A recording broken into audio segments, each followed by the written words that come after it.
You may have heard the old adage that lightning never strikes twice in the same place. Well, I'm here to tell you that it can and does.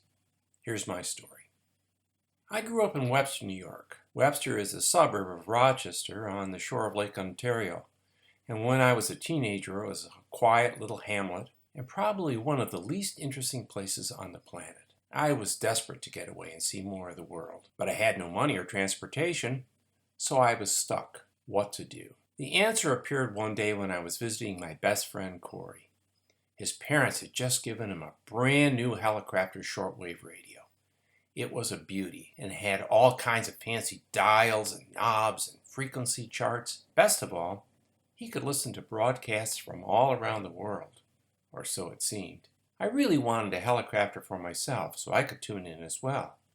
But as I said, no one in our family had any extra money to spare. However, my parents did their best, and under the Christmas tree that year was a small purple-colored radio.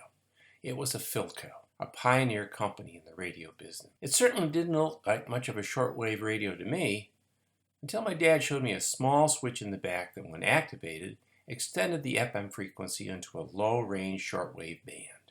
I was really excited, and rushed upstairs to my bedroom to try it out.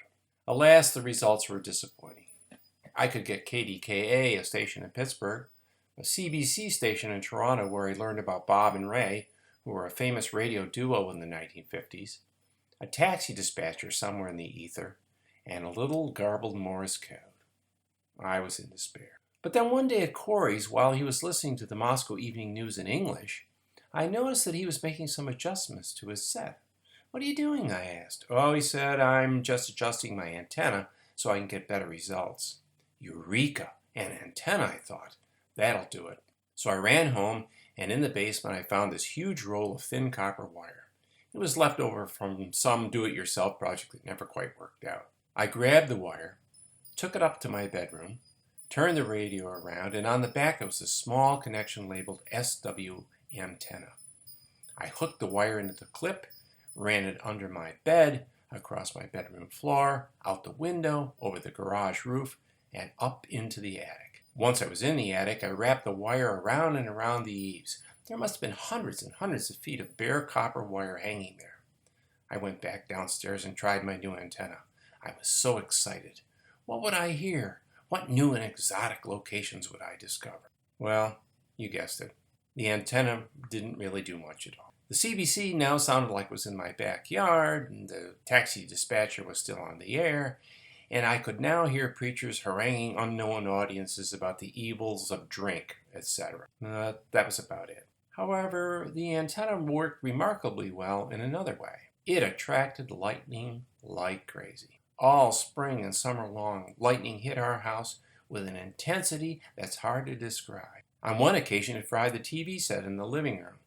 Another time, it arced across my bedroom in a big purple flash.